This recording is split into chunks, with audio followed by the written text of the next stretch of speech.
کہ یکم محرم کو حضرت عمر کی شہادت کا دن ڈکلیئر کر دیا ہے تو ہمارے محدثین یہ کام کر کے جاتے ہیں. انہوں نے تو کوئی ایسی حرکت نہیں کی. آپ اہل سنت کی مین 3 کتابیں ہیں صحابہ کرام کے حالات کے اوپر, ان سے بڑی کوئی اور کتابیں نہیں. اور جا کے دیکھ لیں کہ سیدنا عمر کی شہادت کب ہوئی ہے, 26 ذوالحجہ کو ہوئی ہے. یہ صرف 10 محرم کو نیچا کرنے کے لیے انڈیا پاکستان میں جو خوارج انہوں نے کام شروع کیا, اور آپ دیکھیں انہوں نے پیرلم میں یکم محرم کے جلوس نکالنے شروع کر دیے. ہم تو ڈکے کی چوٹ پہ کہہ رہے ہیں کہ یکم محرم سیدنا عمر فاروق رضی اللہ تعالیٰ عنہ علیہ السلام کا یوم شہادت نہیں ہے. جو بات صحیح ہے وہ ہم مانتے ہیں. باقی 10 محرم میں تو اجماع امت ہے کہ سیدنا حسین کی شہادت ہوئی کربلا کے اندر 61 ہجری میں. جس چیز کا بھی منکر انکار کرے گا اس چیز کا یہ گناہگار اظہار کرے گا. آج تاریخی طور پر عمر رضی اللہ تعالی عنہ کے یوم شہادت, یعنی جب ان کا وصال ہوا, جب ان کی وفات ہوئی, اس کے لحاظ سے یکم محرم الحرام پر اس وقت 10 محرم کی نسبت سے صرف 10 حوالے پیش کرنا چاہتا ہوں, اور دلائل سامنے رکھیں گے اور انشاءاللہ باقاعدہ صفحات دے دیں گے. کسی کی مجال نہیں کہ آگے بڑھ سکے. اصل میں کچھ مورخین نے جو زخمی ہونے کا دن تھا اس کو ہی مجازن یوم شہادت لکھ دیا, تو ان کا یہ مطلب نہیں تھا اگلے یعنی یکم محرم الحرام کے لحاظ سے انکار. تو دوسروں نے پھر بلا وجہ سارا ریکارڈ اور ساری حقائق کو مسخ کرنا شروع کر دیا. امام ابن الاسیر کی کتاب اسد الغابہ فی معرفت الصحابہ, اس کے اندر یہ جلد نمبر 3 صفحہ نمبر 675, اس میں لکھا ہے طعن عمر رضی اللہ تعالیٰ عنہ, زخمی کیا گیا آپ کو. طعن عمر رضی اللہ تعالیٰ عنہ یوم الاربعاء, اربعاء بدھ کا دن, لاربع لیال بقین من ذی الحجہ سنۃ 23, ابھی ذو الحج کی 4 راتیں باقی تھیں, اور دوسری میں آ گیا کہ 3 باقی تھیں. ہجری کون سی تھی؟ 23 ہجری. اور ساتھ لکھا ہے وَدُفِنَ یوم الاحد ہلال المحرم سنۃ 24, یعنی یکم محرم کی آپ کی تدفین, اور اس وقت 24 ہجری شروع ہو چکی تھی. یہ اجمالاً ذکر ہے. اور ساتھ یہ لکھا گیا وَمَكَثَ ثَلَاثًا, اگلے قول میں 3 دن زخمی زندہ رہے. ماکاسا حالت زخمی, یعنی کہ زخمی ہوتے ہی شہید ہو گئے 3 دن. اسی مضمون کو میں اب باقی سب سے, جس میں اس سے بھی مزید وضاحت آئے گی, وہ بیان کروں گا, جس کے اندر واضح طور پر یعنی 3 دن زخمی ہونے کے باوجود, اور پھر اگلے جو حوالے ہیں ان میں یعنی محرم کا چاند جب طلوع ہو چکا تھا, وہ جو محرم کی چاند رات تھی, محرم کا آغاز ہو چکا تھا, اس رات کو آپ کا وصال ہوا, اور پھر یکم محرم صبح آپ کا جنازہ ہوا.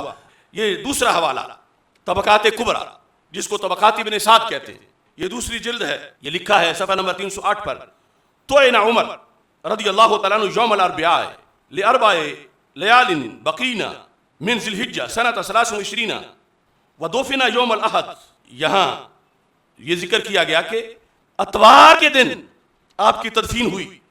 صباح ہلال المحرم, محرم کا چاند طلوع ہونے کے بعد جو اگلی صبح تھی اس کے اندر آپ کی اتوار کے دن تدفین ہوئی سنۃ 24. یہ پورا 1 سال کا فرق ہے. یعنی اگر 26 ذوالحج وفات مانی جائے تو پھر 23 ہجری میں وفات بنتی ہے, اور اگر وہ جو کہ لکھا ہے ان حقائق تو پھر 24 ہجری میں بنتی ہے, کیونکہ اس وقت اگلے سال کا محرم کا آغاز ہو چکا تھا. زخمی تو 23 ہجری میں ہوئے, مگر وفات جو ہے وہ 24 ہجری میں ہوئی, یکم محرم الحرام چاند کے طلوع ہونے والی رات, اور آگے پھر صبح کو آپ کی نماز جنازہ ادا کی گئی اور تدفین ہوئی. یہ دوسرا حوالہ تھا. تیسرا حوالہ صفۃ الصفوہ, اور یہ صفۃ الصفوہ کا 152 صفحہ ہے, 152 صفحہ جلد نمبر 1. اس میں لکھا طعن عمر رضی اللہ تعالیٰ عنہ یوم الاربعاء لاربع لیال بقین من ذی الحجہ سنۃ 23 ودفن یوم الاحد صبیحۃ ہلال المحرم. انہوں نے بھی اسی چیز کو یہ صفحہ نمبر 152 پہ ذکر کیا ہے. چوتھا حوالہ العقد الفرید, اس کے اندر العقد الفرید کی یہ جلد نمبر 5 ہے. امام احمد بن محمد اندلسی صفحہ نمبر 25 پر, کہ جب حضرت عمر رضی اللہ تعالیٰ عنہ زخمی ہو گئے, وَاحْتُمِلَ عمر الی بیتہ فعاش 3 ایام, زخمی ہونے کے بعد بھی 3 دن زندہ رہے. وماتا ثم ماتا, یہ 25 صفحے پر انہوں نے اس کو ذکر کیا. اس کے بعد نہایت اہم تاریخ ہے جس کو تاریخ طبری کہا جاتا ہے. یہ مصنف کی وفات ہے 310 ہجری. اس کی جلد نمبر 5 میں صفحہ نمبر 54 پر اس چیز کو ذکر کیا گیا ہے.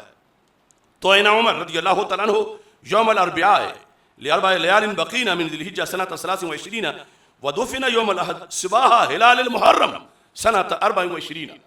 انہوں نے بھی اس محرم کے حوالے سے اور اس موقع پر ابن جریر طبری نے اس کو لکھا، جو بہت بڑے محدث بھی ہیں، مفسر بھی ہیں اور مورخ بھی ہیں. اس کے بعد تاریخ مدینہ دمشق جلد نمبر 44 اور کل جلدیں اس کی 80 ہیں. امام ابن عساکر کی یہ کتاب جو 80 جلدوں پر ہے، اس میں جو جلد نمبر 44 ہے، اب پکی پکائی روٹی کھانا تو آسان ہے، پکانا ذرا مشکل ہے. 80 جلدوں میں سے ایک لائن ڈھونڈنا. یہ جلد نمبر 44 ہے اور جلد نمبر 44 کے اندر 464 صفحے پر یہ لکھا ہے طعن عمر بن الخطاب رضی اللہ تعالیٰ عنہ یوم الاربعاء، بدھ والے دن آپ زخمی ہوئے.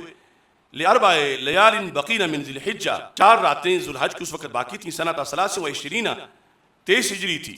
ودفن یوم الاحد صباح ہلال المحرم سنۃ 24. انہوں نے بھی اس محرم کے لحاظ سے ہی اپنی تاریخ میں اس کو ثبت کیا. اس کے بعد امام ذہبی کی تاریخ اسلام، اس کے جلدیں نہیں، اس میں صرف سن کے لحاظ سے وہ لکھا جاتا ہے اور یہ ایک جلد سے حوالہ پیش کر رہا ہوں اور یہ بھی بہت بڑی تاریخ ہے. اس کی کل 52 جلدیں ہیں، 52. تو اس میں انہوں نے یہ لکھا ہے، انہوں نے لکھا اِنَا دُفِنَ یوم الاحد مستحل المحرم. مستحل ہوتا ہے جب چاند طلوع ہو چکا ہو، یعنی محرم آ چکا تھا، اس کے بعد وصال ہوا، رات چاند طلوع ہوا اور اگلے دن آپ کی جو ہے وہ تدفین کی گئی. اب 8واں ابن کثیر کی البدایہ والنہایہ، اس میں جلد نمبر 7 میں صفحہ نمبر 148 اور 147 یہاں یہ الفاظ جو ہیں وہ موجود ہیں. اس میں پہلے یہ لکھا ہے کہ جب زخمی ہوئے وقائم یصلی فی المحراب صلاۃ الصبح من یوم الاربعاء، بدھ کے دن صبح کی جماعت کرا رہے تھے محراب میں.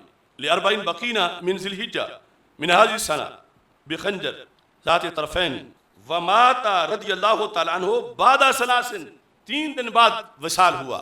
ودفن فی یوم الاحد مستحل المحرم فی سنۃ 24. اور وصال کے بعد جب آگے دن تھا یکم محرم کا، اس دن پھر آپ کی تدفین ہوئی اور چاند طلوع ہو چکا تھا، اس کے بعد آپ کا وصال ہوا.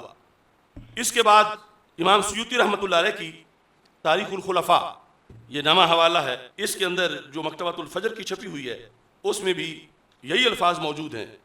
اصیب عمر یوم الاربعاء لاربع بقین من ذی الحجہ. اصیبہ کا مطلب ہے آپ پر حملہ ہوا، آپ زخمی ہوئے بدھ کے دن. ودفن یوم الاحد مستحل المحرم، اور پھر یکم محرم آپ کی تدفین ہوئی.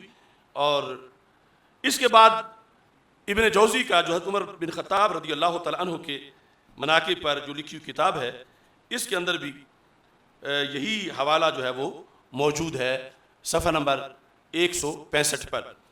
تو یہ کوئی کفر اسلام والی بات نہیں کہ اگر کوئی دوسرا مانے تو کافر ہو جائے گا، لیکن ایک حقیقت یہ ہے اور یہ ہے کہ جو ذکر کیا گیا دوسرے کا وہ اس بنیاد پر کہ حملہ جو ہے وہ اس دن ہوا تھا لیکن وصال اس دن نہیں تھا، وصال اس کے بعد ہے.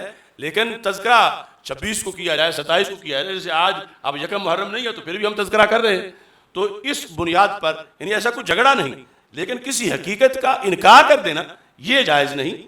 انشاءاللہ حقیقت کو ثابت کرنے والے ابھی تک موجود ہیں.